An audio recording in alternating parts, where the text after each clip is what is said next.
सावरगावात रस्ता कामात नियमबाह्य फेरफार, मंजूर ठिकाण सोडून दुसरीकडेच बांधकाम। मुख्य कार्यकारी अधिकाऱ्यांकडे तक्रार, देयके रोखण्याची रामदास आडे यांची मागणी। तालुक्यातील सावरगाव येथे तांडा वस्ती सुधार योजनेअंतर्गत मंजूर करण्यात आलेल्या सिमेंट काँक्रीट रस्त्याच्या कामात मोठी अनियमितता झाल्याचा प्रकार उघडकीस आला आहे। ग्रामपंचायतीच्या ठरावानुसार मंजूर केलेल्या जागेवर काम न करता लोकवस्ती नसलेल्या भागात रस्त्याचे बांधकाम केले जात असल्याचा गंभीर आरोप ग्रामस्थ रामदास हरी आडे यांनी केला आहे। या प्रकरणी त्यांनी जिल्हा परिषदेचे मुख्य कार्यकारी अधिकारी आणि पातूरचे गटविकास अधिकारी यांच्याकडे मार्च 18 रोजी लेखी तक्रार दाखल केली आहे। नेमका प्रकार काय?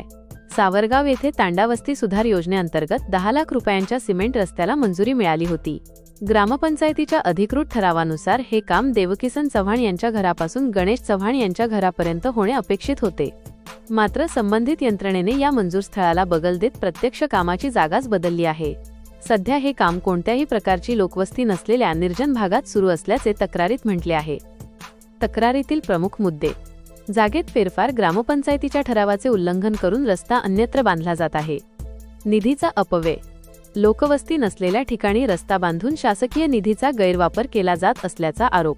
देयके रोखण्याची मागणी, सदर काम नियमबाह्य असल्याने त्याचे देयक बिल कंत्राटदाराला अदा करू नये।